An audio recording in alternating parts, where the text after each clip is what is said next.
Pasta আমার বরাবরই খুব প্রিয়, তাই আজকে বানিয়ে নিয়েছি মশালা ভেজিটেবল পাস্তা। এর জন্য কড়াইতে একটুখানি তেল গরম করে তার মধ্যে কুচো করে কাটা পেঁয়াজ আর রসুন দিয়ে দিতে হবে। তারপর ভালো করে ভেজে নিতে হবে যাতে উগ্র গন্ধটা একটু কমে যায়। এরপর আমরা এর মধ্যে দিয়ে দেবো একটা ডিম।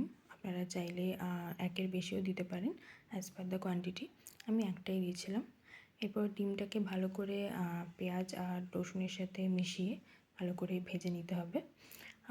এরপর ডিমটা যখন মোটামুটি পুরো মেশানো হয়ে যাবে, তার মধ্যে আপনারা টমেটো দিয়ে দেবেন।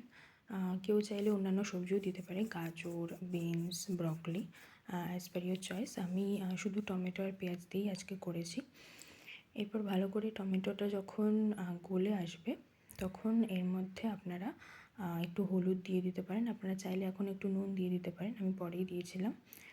এরপর ভালো করে সবটা মিশিয়ে নাড়িয়ে চাড়িয়ে নিয়ে যখন মোটামুটি সেদ্ধ হয়ে যাবে সবকটাই, তার মধ্যে একটু লঙ্কা কুচি দিয়ে দেবেন। আপনারা চাইলে লঙ্কা কুচির জায়গায় লঙ্কার গুঁড়োও দিতে পারেন, বাট আমি একটু লঙ্কা কুচিটা দিলে ঝালটা হয়। এবার এর মধ্যে সেদ্ধ করে রাখা পাস্তাটা দিয়ে দিয়েছি। আমি এই পাস্তাটাই ইউজ করেছি, আপনারা চাইলে অন্যান্য যে কোনো টাইপের পাস্তা ইউজ করতে পারেন। এরপর পাস্তাটা ভালো করে নাড়িয়ে চাড়িয়ে নিতে হবে যাতে মশলাটা পাস্তার গায়ে লাগে ভালো করে।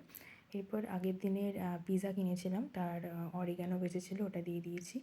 আপনারা চাইলে মিক্সড হার্বসও দিতে পারেন। এবার এর মধ্যে একটু টমেটো সস আর একটু চিলি সস মিশিয়ে দিলাম। কারোর কাছে যদি পিৎজা পাস্তা সস বা শেজওয়ান সস থাকে, আমার মতে সেটা মেশালে আরও ভালো হবে।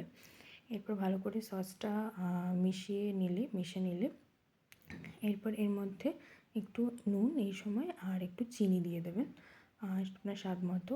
আর last but not the least, Maggi মশলা থাকলে আপনারা সেটা মেশাতে পারেন, তাতে টেস্টটা আরও ভালো আসে। ব্যাস হয়ে গেল। এরপর ভালো করে সব কিছু মিশিয়ে নিয়ে আর 2-3 মিনিট রাখলেই হয়ে গেল, চলে আসলো আপনাদের সামনে ভেজিটেবল মশালা পাস্তা।